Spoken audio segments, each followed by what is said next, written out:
Guys, hello po guys. So nandito na naman po yung ating YouTube channel ko. So ngayon pala guys, may sinulat pala tayo. So ayan po. At saka nilagay ko dyan sa may kahoy. So ayan po sa may kwarto. Pero dito lang sa labas. At saka nilagyan ko pa talaga siya ng ng ganito.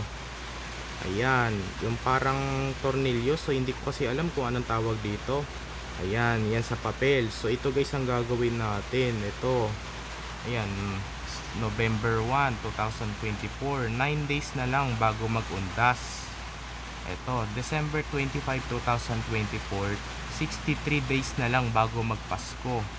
So, January 1, 2025. 70 days na lang bago mag-New Year. So, ayan po.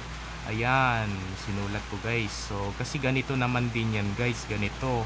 So, sa susunod na araw guys, papalitan ko ulit to ng 8, 62 at saka 69.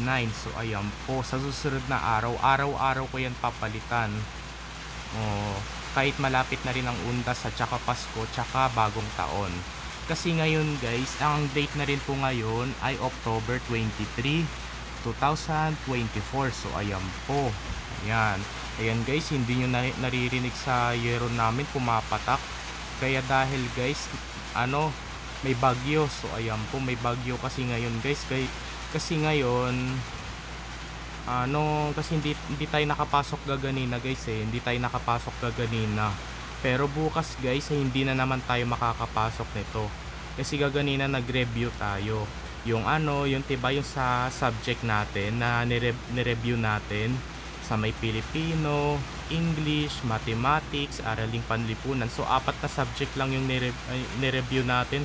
At saka binalag natin na na sinagot lang natin isa-isa lang doon sa subject. Ayan guys. So ayan, 9 days na lang bago mag-undas, 63 days na lang bago magpasko, 70 days na lang bago mag New Year. So ayan po. Ayan po guys. So dito na lang po tatapusin ang ating video vlog guys. So i-like and share and subscribe mo ko guys para lagi kayo updated sa susunod kong video na in-upload. So hindi ko kasi alam guys yung fiesta yata kung anong date ba nun magsisimula, baka January 20. At saka hindi ko rin kasi alam kung yung Valentine's Day na baka sa February 14 yun. So wag na muna natin anuhin yun guys. So ayan na muna yung undas, Pasko at saka bagong taon. So ayan, so 9 days na lang mag-uundas na. So 63 days na lang Pasko na. So 70 days na lang New Year na. So ayan po. Kasi ang araw kasi ngayon ay Wednesday na. Ayan, Wednesday na ngayon guys. So ayan. So ngayon kasi ang oras na kasi natin ngayon ay 12:51. So ayan po. So ayan. So mag-aalaunan na rin po ng madaling araw.